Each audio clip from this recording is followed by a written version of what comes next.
circles to mute your mic and turn off your camera. You see the fourth circle from the left? No, I don't see it. Show me. At the bottom of your screen. Yeah. Okay. Turn off your camera. The next circle over. Perfect. Okay. We're going to start. Okay. Let's do this. Mm-hmm.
Good afternoon from our studio in Amsterdam.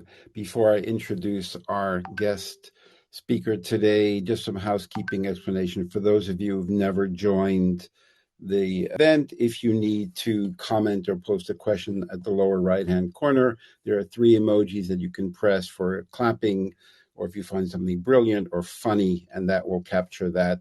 And if you need to send a private message to anyone, just move your cursor over their name and a window will pop up and you can send them a private message. So today, I'm really happy that we were able to deal with our technical challenges. It's always a problem with financial institutions that have so many firewalls. Matt Christensen is the global head of sustainability for Allianz Global Investors, who has an incredible meteoric career from when I first met him to now the Uber big shot over there. So Matt, if you turn on your camera and your phone, oh yeah, there we go, and unmute your mic. So for those of some of the people who live, in another universe and have never heard of you, or even Allianz, which is nearly impossible, tell a little bit about your journey to get to where you are and the work that you're doing now in an anti-woke environment.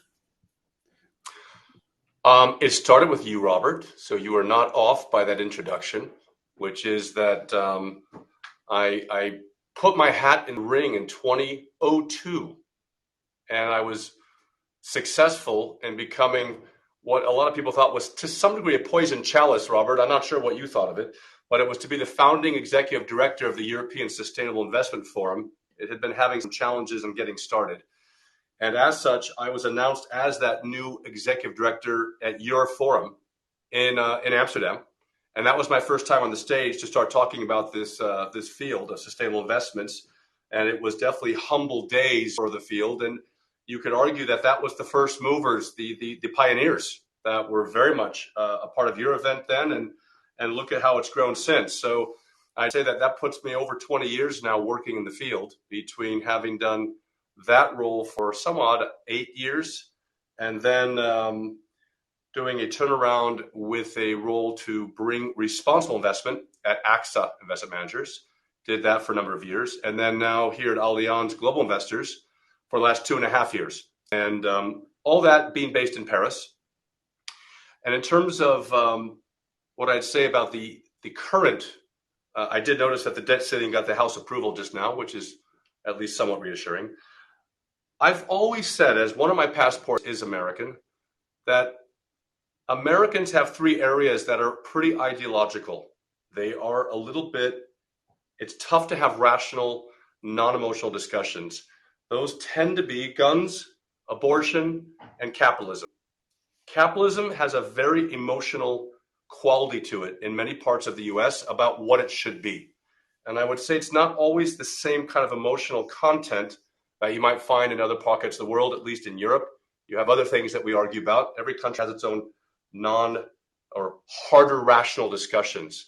And so this one happening now around ESG and the fact that it's going into this wokeism and the letters that have been sent out by the state attorney generals, right? So everyone's getting these letters now, 23 of them that signed it.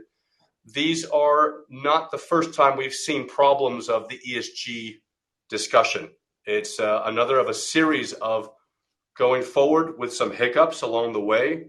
And that when we have that, I tend to look back, especially with newer people in the field, and say, well, I've been in this quite a few years. It's not my first ride.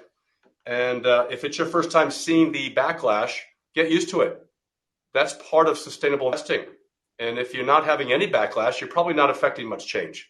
And so it's always this challenge about how hard to push, how to retain your fiduciary duty along the roadmap, and how to find the right talking points to move things forward. And right now, what I would say is this is a move that, because the field is so much larger than when I first started, which was probably not even 1% of global assets. Some estimates are roughly 35, 40% of global assets that touch the ESG topic. Yeah, that's a target, no doubt about it. And so we should be ready to continue to refine our thinking and articulation on what do we stand for and how do we segment the market for those that really want to have a full impact solution, those that want to have a ESG integrated, looking at really downside risk protection. They're not always the same in terms of what those client needs are and what they might want in a product offering. That's why I try to keep it more into the discussion of how are we forming products to meet the different needs of a growing segmentation, of a growing universe of customers as we watch demographic change happen around the world.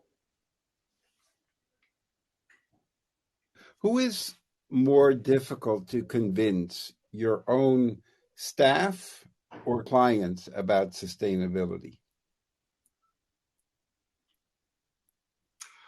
The clients that want to hear about it call. I don't see clients that don't want to hear about it. Okay. Or as staff, I have to see. So it means that anybody working in this company, I'm going to probably come across in some shape or form because we're all working in the same organization. And as such, some of those will want to hear about it more than others. What's different now than when I first started is everyone knows they need to deal with it. Even if they get this sort of pushback, I don't think anyone said, oh, it's going away. I used to hear that years ago. Yeah. When are you going to stop doing that funny job, Matt, and come back to a normal one? I heard that a lot. I mean, 10 years I heard that, Robert. So no one's saying that now. They're just saying, oh, maybe it's not going to grow as fast, or maybe it's going to be good for the vice funds for a while. But it doesn't mean that it's that same vitriol of, please don't even talk to me about it. It's more about, if it's those who don't want to really do much, usually it's more about how much can they create obstruction. It's at that level as opposed to, please don't even talk to me. It's how much can they continue to find arguments against it. And you have, because it's such a big financial institution, you have insurance, you have asset management, and many other parts. So sometimes you're selling something that might impact the other side. So does the other side say, hey, Matt, what the hell are you doing over here? You're hurting my bonus.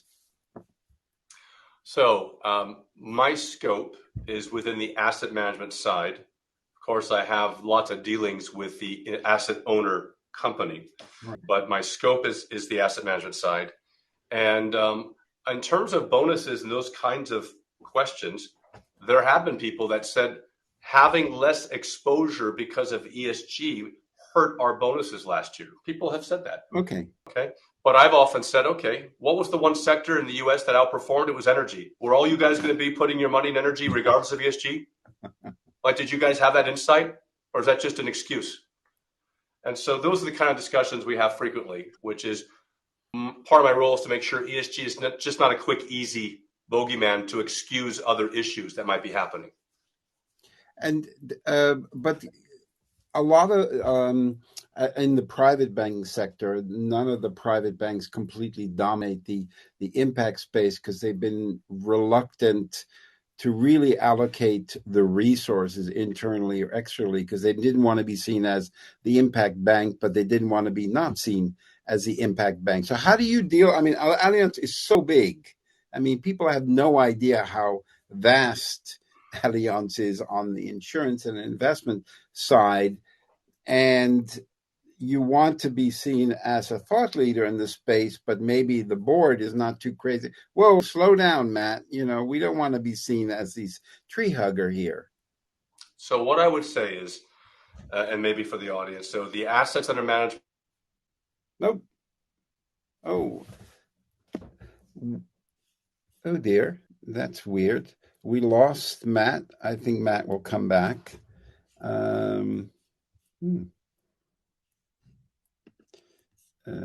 My apologies for that. Hopefully Matt will be able to come back here. I think he might have lost contact. Or maybe he touched a specific nerve. Let me text him. Matt.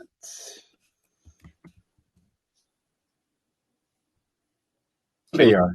Yeah. I have no idea why it shut down. Anyway, what I would say is that the assets under management of Allianz Global Investors are 500 billion. Okay, so it is a big place, but not the biggest in town. BlackRock will always be the biggest gorilla probably for some years to come. But what I would say is that on the question, here's part of why I moved to this company 2.5 years ago. The parent company itself has shown a fair amount of leadership in this. So it's not discordant with a lot of the messages and what I see that they're doing. And so as a few examples, the chair of the Net Zero Asset Owner Initiative is Allianz Group. And I see no signs of that changing. The insurance side, there's other things we could talk about. But in terms of asset management or asset owner and investing, that's already a pretty big commitment to one theme, which is climate change. And as such, it means that everyone that Allianz Group is working with, including ourselves, needs to show in our mandates the way that we manage their money is on behalf of their clients is how are we thinking about climate change? Mm-hmm. And there's no exemption to that. So I would just start by saying that is a helpful piece to have as a base that is possibly a little bit different sometimes I've seen in the banking ownership of asset managers that might go a little bit more with where's the wind going. I think this one does have some long-term truism. I do think it's true that on the insurance side that there has been some long-term commitment to the topic of ESG and certainly in the area of climate change. Now, does that mean I still go too fast? It means that probably there's certain things I want to do at times that might be, you can't do all those things, Matt. Can we start to just make sure we hit a few of them first, even if some of your overall market, that is clients that we have, would like to see us go faster in other areas. So I'd say that's one piece that comes in. But that's only X percentage of our total assets, right? We have a mix of the assets of the group as well as third party. And so it allows me a fair amount of leeway to choose. So we have three themes. We have climate change, planetary boundaries, and inclusive capitalism. Those are the three themes in which we then look at how do we have our signature brought through those themes. And so the net zero will be the one for climate change. We're looking at how to think about rolling out 30% club in some other countries. That's more the inclusive capitalism around, let's call that fairness, justice, gender, certainly. And then we're just now looking at some key initiatives in the planetary boundaries around blue economy, thinking about food security, looking at the chemical sector. So these are ways that we can shape the narrative of what do we stand for and then bring that into our product design, both in terms of across existing as well as new products. And with planetary boundaries, does that include biodiversity? So that you call a planetary. That's the distinction we make. Okay. Is it put biodiversity outside of climate into another area because we think it's going to be such a big growth area that we want to separate the discussion slightly, even though everything can touch in ESG. And because you're an investment company, you take money and you invest it to pay back to shareholders and pay out insurance claims and things like that.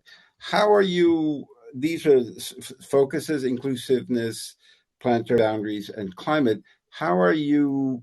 What type of products are you creating to allocate? Because particularly on planetary boundaries, if I look at almost all the climate tech funds that have been set up, and they've raised, I don't know, 50 billion between all of them, none of them are investing in biodiversity. None. It's only machines, dry air capture, which might impact CO2 drawdown maybe in 3 to 5 years. So, how are you looking at biodiversity as an investor?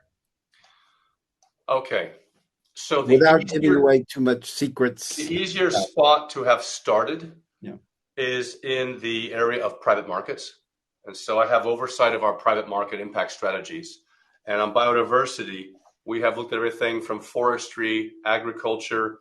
And so there you can start to have more of a story that is cleaner and not just climate tech, for example. And so that could be thinking about ensuring that you don't have mono agriculture. It's looking at, if you're looking at cacao in Ivory Coast, are you finding ways to create a more sustainable approach to the creation and the development of that product, which has historically been quite a challenge in parts of Africa? Those are investments in emerging markets as well as developed markets that would pretty quickly show a connection to biodiversity. We want to go further. And so we are running now a key performance indicator that's looking at, I think it's mean species abundance. I think that's how we would qualify it. So you start to see a little bit more about what's happening with land. And that one, we can start to roll into public markets. And so we're starting now to measure that as one of the KPIs we hope to roll out on a more mass basis, as we've done with carbon footprint. So we're doing the testing this year to then think about how that could become an information metric that we monitor, looking at public market funds, as well as then think about those themes that we most want to tailor into a product, even in public equities, that might be around biodiversity, circular economy as a topic. So I'd say that the goal is always holistic. Part of why I came here is because I like that we do public and private markets, and I have oversight on sustainability across the whole spectrum. And that's about having a message around how do we continue to have a research or an engagement, thought leadership positioning, and then products that can exemplify that with investments. And when you start a new product, whether it's planetary boundaries or inclusiveness, is it mainly off of your balance sheet, or is it immediately we create a product and we go out to our institutional clients and retail clients to raise the money for this fund? I would say that having that cornerstone investment almost invariably makes things easier.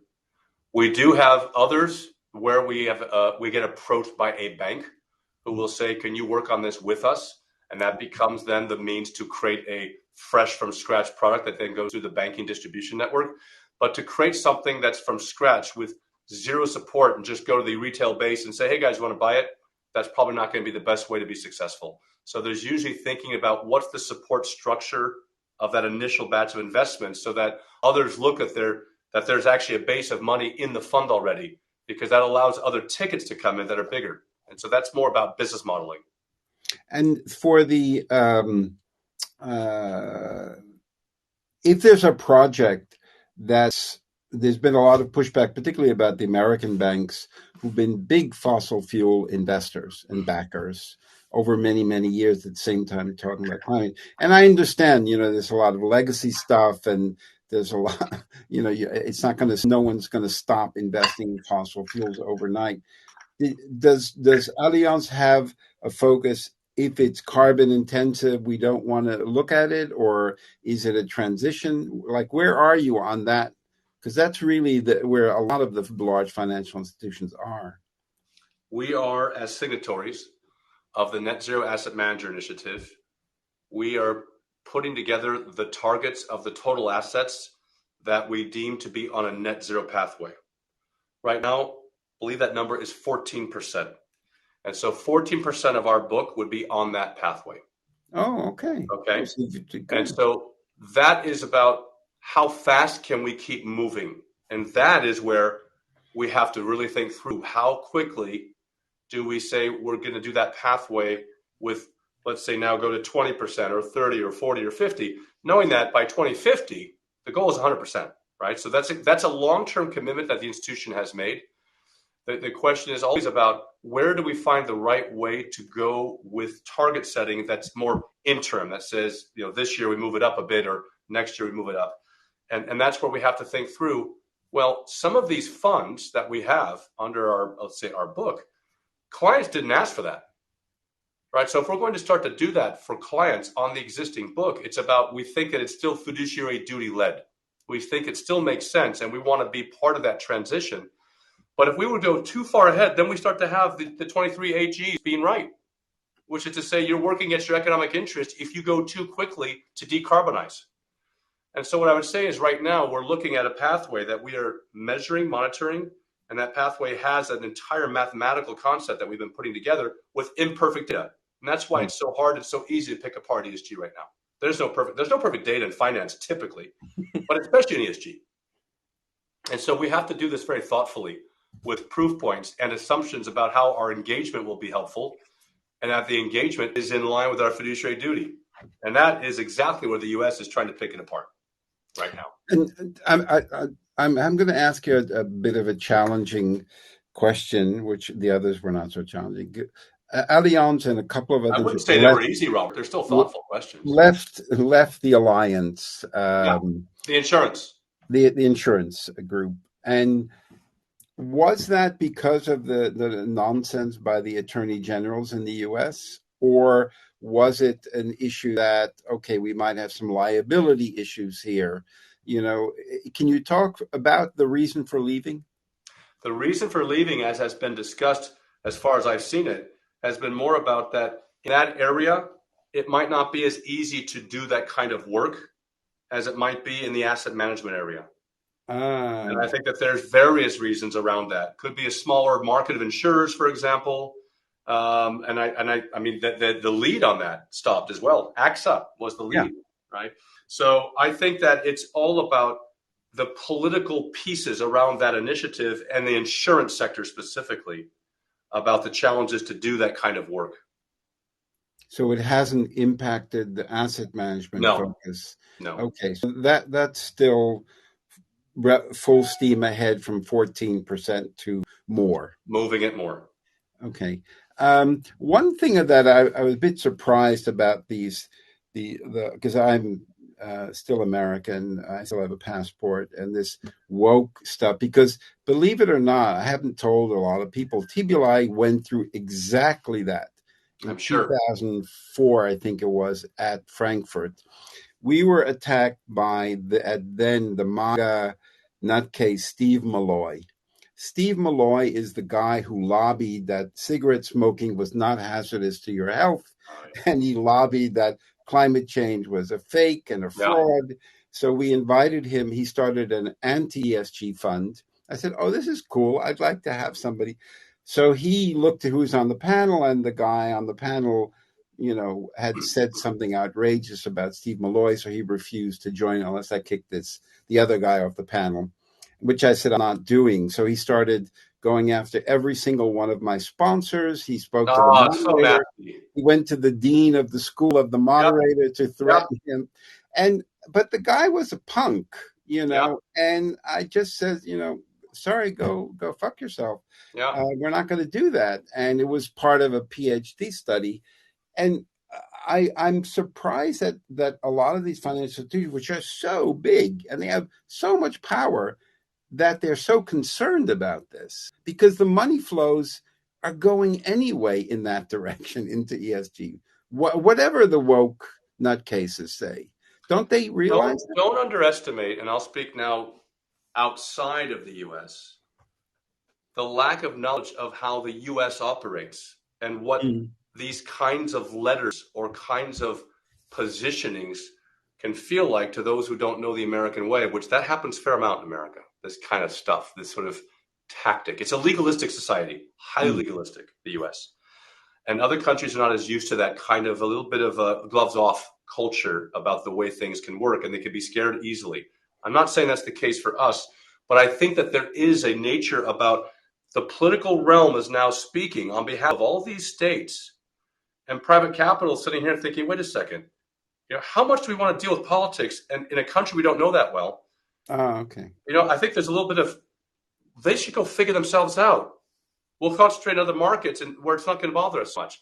That's an assumption I'm making by watching this play out, is that people don't like headlines. That's companies. They do not like headlines. Yeah, that's true. That's very true. I'm going to take a couple of questions, if that's okay. So Tanuja wants to know, what does sustainability mean to Matt? I'm not sure if she means to you or to Allianz. Does it mean to fix climate change, or that we should all, including business, behave sustainably? Thank you for the question. So we have the three themes I mentioned. And so it's not just climate change. It is three themes I think capture in a way that is able to be understood by our clients the full gamut of sustainability. The other thing I would also mention is that I did hire last year a head of corporate sustainability. And so that would mean that's how we do business ourselves and not just how we invest. Mm-hmm. And I view that is a long-term trend that I've often thought we need to ensure that we, as an institution, wherever I'm going to work, are thinking about that the field itself gets better at answering the question. It's not just about how you invest, it's how are you yourselves? And so we have a corporate sustainability strategy that we've put together now, which looks at connecting everything from diversity and our own employee base to looking at how we manage our buildings. So that's going to be water, footprints, for example, energy use, and then thinking through our citizenship activities. And so that is one way to say that to your question. It is about the whole area of sustainability, and it's product services as well as the operational infrastructure of the entity, Allianz GI. Okay. Colin Campbell had a question. Do you see the growth in centralization in many business sectors as opposed to more distributed, decentralized approaches as problematic for long-term planetary resilience and sustainability? So you can see where Colin is operating. Yeah, but I probably need more clarity because it sounds like a private market view. I would need to know if that's specific to a form of alternative energy or energy mix. I need to know more clarity on the question. It sounds very Colin is very active on monetizing social relationships and the value of networks. So that's I'll let him respond to that another time. Kristen wanted to know, do you require ESG impact reports from your companies or investments for SMEs? Say it again, Robert. Do you require, or does Allianz require, ESG impact reports from the companies or investments for SMEs that where you invest? Where we invest, okay. So where we invest, we're not telling them that they have to have what I call sustainable report or an integrated report. Part of that is because I think regulation is making that happen across the size of different companies in Europe, starting in Europe. So we don't require it. However, we certainly say that if in our scoring system on companies and the nature of the way that we're looking at them, that a company is complaining, and when we meet those companies to do engagement, we explain where we got our information from, and they say, well, they didn't give any of that information. Where did you get it? And we say we made proxies because we didn't have your information. That's a way to tell them that we need better information and that they should consider whether it's a report or some other means to articulate what are they doing around the topic. So sometimes I've seen reports come to life because of that way of having a bit of the discussion and the awareness that these things matter. We had an exact same experience with Walmart and the sovereign fund from Norway. So we had invited good one. We invited both of them to come on a panel. Walmart guy came, and the Norwegian fund or the guy representing came, and it was like two children on a playground who didn't want to play with each other. Why did they kick Walmart out? Well, we sent you a letter and you didn't respond. And Walmart said, yeah, but you framed the letter in such a way that we were guilty, so we didn't want to respond. Oh, that's a good one. So they kicked them out of the portfolio for something as silly as that. Tony Zola in Southeast Asia want to know, how do you certify that your investments are sustainable or are truly ESG investments? Tony has been working for like 30 years doing sustainable assessments for massive hydro projects in Southeast Asia. So his job is to certify that it's kosher. So that would partly be then, given what you've been working on, Tony, more private market oriented. Let me answer in both market classes, asset classes. On public markets, the certification or the, let's say, the validation in front of my risk and legal and compliance teams is that we have a double binding approach to the investments that we would call sustainable. And that first level is that we have certain exclusions we do as a firm, and especially in our sustainable investment product. And then we have the second part, which is not required by the law in the EU, which is to capture through a technique around typically a key performance indicator against a benchmark. And so if you have, for example, a lower carbon footprint, or you are lowering your carbon against an index, then these two factors have helped you become sustainable. And that is something we can stand up to scrutiny with our clients, the regulator, and internally. When it comes to certification of more private market assets, I would say at the moment, what we're doing in our impact investment funds, and including, I had an investment committee called today for a renewable energy emerging market PE fund that we manage. And what we do is we're looking through IFC standards around environmental and social issues. We put the investment through our impact scorecard. So we have an impact created, a proprietary impact framework that we have developed. We have a white paper on that framework, by the way, that's available to read. And that allows us to get a sense of how serious is the entity, whether it be a hydropower plant, whether it be a solar power company. I was in Colombia not too long ago looking at a solar powered investment. So it's not certified, but it is run through a lot of heavy machinery, both internally with some partners, to make sure we're comfortable. Because Allianz is such a huge institutional investor, do you create products for SMEs, or is that you invest in funds that invest in SMEs? So we have more funds that we're investing in that do those investments. We then do co-investments in the SMEs. So it's through our exposure to having large sense of, you're right, capital in these various funds. And then on some of these, we have quite a big co-investment business. So we do both. We do both. Okay. And some of the people wanted to know if there's a link to the white paper that you mentioned. If you send me that, right now. I'll send it to everyone who registered. Mark wanted to know, Matt, everyone's talking about you. They're talking like you're the only guy over there doing everything. But is Matt doing anything to make ESG more accessible to SMEs and startups? Would he be interested in a program that makes ESG affordable and advantageous to SMEs? 1 second. Robert, let me get back to you. Give me a second. I just found the link, but I'm not finding you at the moment. That's okay. You can type it in the chat area at the bottom. Yeah. Give me a second. Comment or ask question. Is that where I put it? Where did I put it? Yeah. Comments or questions. Just paste it in there. See if that works. That should work. Yeah. Okay. Thank you. Sorry, I'm not a great multitasker. I heard part of the question. It's okay. Let me hear it again. Is Matt doing anything to make ESG more accessible to SMEs and startups? Would he be interested in a program that makes ESG affordable and advantageous to SMEs? When you say what, I have to make sure I understand the question. If it's would I be interested? Yes. If it's would I pay for it? No. Okay. Yeah, we always have some used car salesmen on the chat over here. What can those that are watching live, and most are going to watch the replay, what can they do to help you? I mean, it's hard to ask the guy who's got billions over here, what can we do to help you? But everybody needs help. A couple of things. I think that if I were to take your group right here, Robert, and it was one of the questions in its own way to me, which is, how do you define sustainable investing? It's still a tricky one on how much all of us who probably are pretty interested and pretty familiar with this field, maybe dedicated our careers to it, can have a way that we all collectively describe it and articulate it that makes it easy for those who don't know about it. And we've been at this for many, many years. I continue to try to refine how I describe the field and what we're trying to solve. But I'd say that what would help me, and the regulation is trying to do it. And I was with the CEO of a bank today, and I got asked this same question I keep getting asked. What do you think of the regulation? EU. What might happen with SEC in US? Hong Kong, where I'm going next week.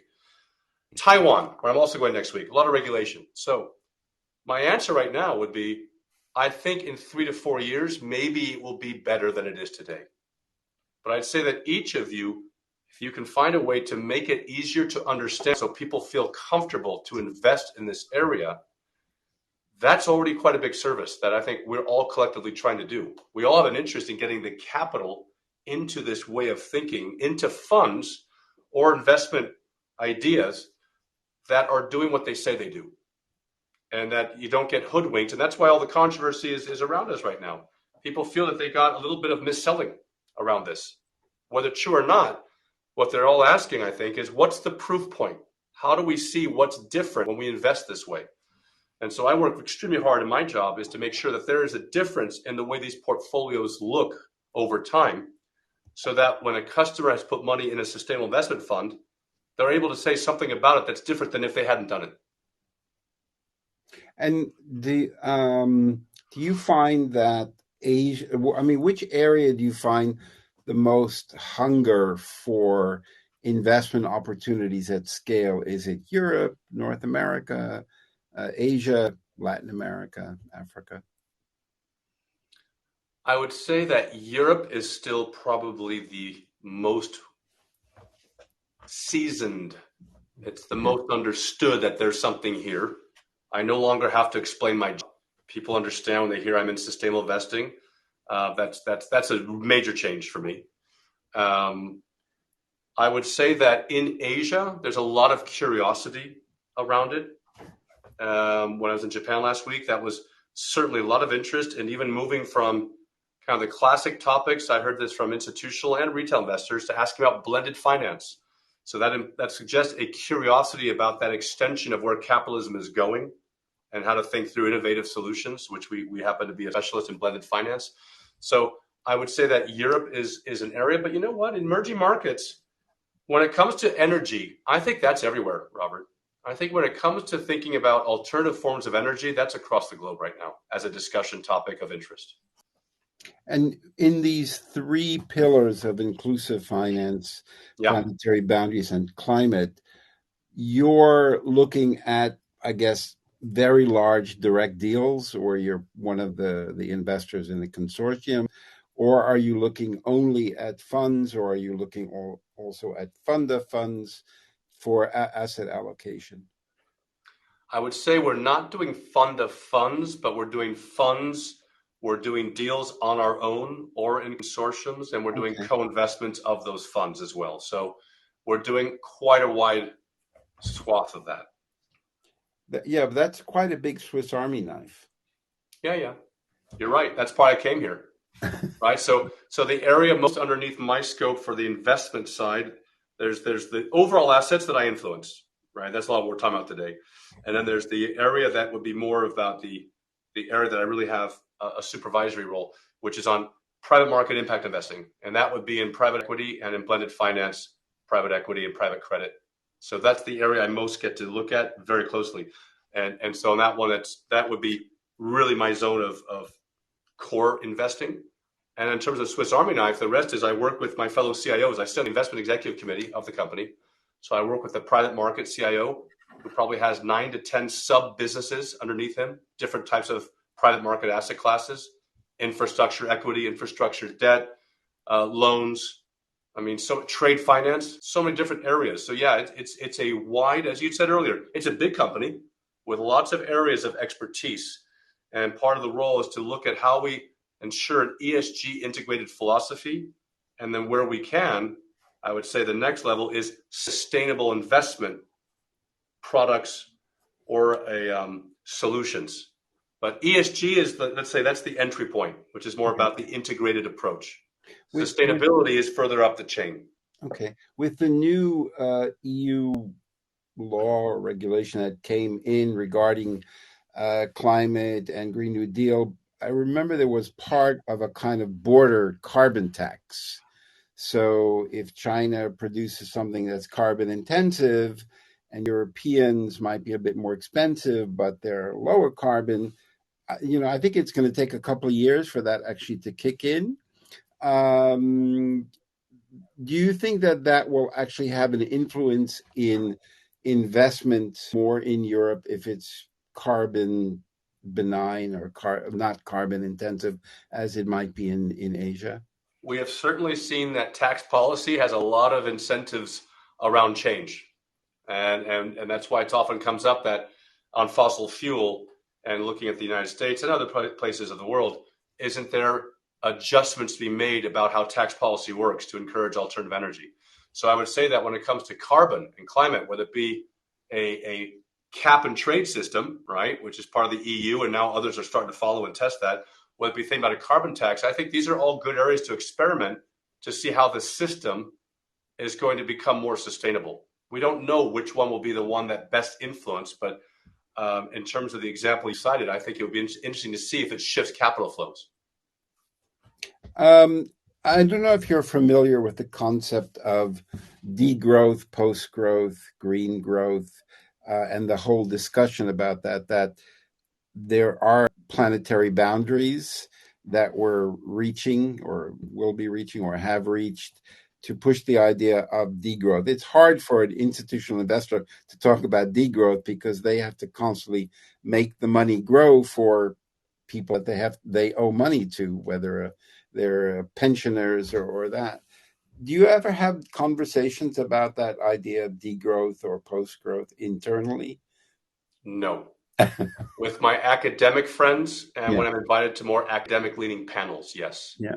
Okay. All right. We're coming down towards the end, and we will send the replay to those who registered, and then a link. If you want me to share any reports like this white paper or anything, I'm happy to add that. And again, you've taken on quite an ambitious project to, increase 14% to ultimately a significant percentage of all of your assets to make Allianz the leader, which is probably why you joined. That's very, very ambitious. You seem to be quite relaxed without all the stress of all the things other than 600 emails a day coming in and having to travel a lot. How do you maintain your sanity? Because the pressures must be huge. So the pressures are there in any of these kinds of jobs. You're absolutely right. And I would say that, I was asked that recently because I was asked to teach a course in this summer at Stanford. And that was one of the questions that the professor asked me about. How do you stay a bit like Zen? I would not call myself a natural Zen person, Robert. At the same time, I try to have the ability to get disconnected, even if briefly, because otherwise it's overwhelming, right? And so that starts with the morning routine. Morning routine is pretty basic, but it is stretching. It's a little bit of meditation. It's a bit of mindfulness, a bit of breathing. That helps. That starts the day off with a bit of calm. And then I do have a family. That helps because it takes your attention. And if you need to have a family that you want to raise successfully, at least give it a shot, you have to spend time with them. So these are ways to disconnect and to ensure that it doesn't become all consuming. I just finished watching the last episode of Succession. Oh, I don't know if you or your viewers are watching it, but you watched no, Kendall. I haven't watched the final season. I've been saving it up. My wife. And I will not tell you, but there's a scene with Kendall which would apply to your question, which is he's too close to it, right? He is just too close to his particular battle for what he wants. And I think when it comes to sustainability, which is anyone who does this for as long as we've been doing it, you have to have a bit of a passion about that this is something that has meaning in your life, and it's not just like any other job. And so what I'm trying to do with where I'm at in my career is to make an impact at the largest scale that I think I can do, where it's moving and a lot of nuts and bolts and rolling up the sleeves, because that's what it takes to get systemic change. It's not just the beautiful vision. You have to show how you're going to get there once you put out that vision, as you rightfully say, net zero being one of those aspects. It's about how to move and block and tackle along the road.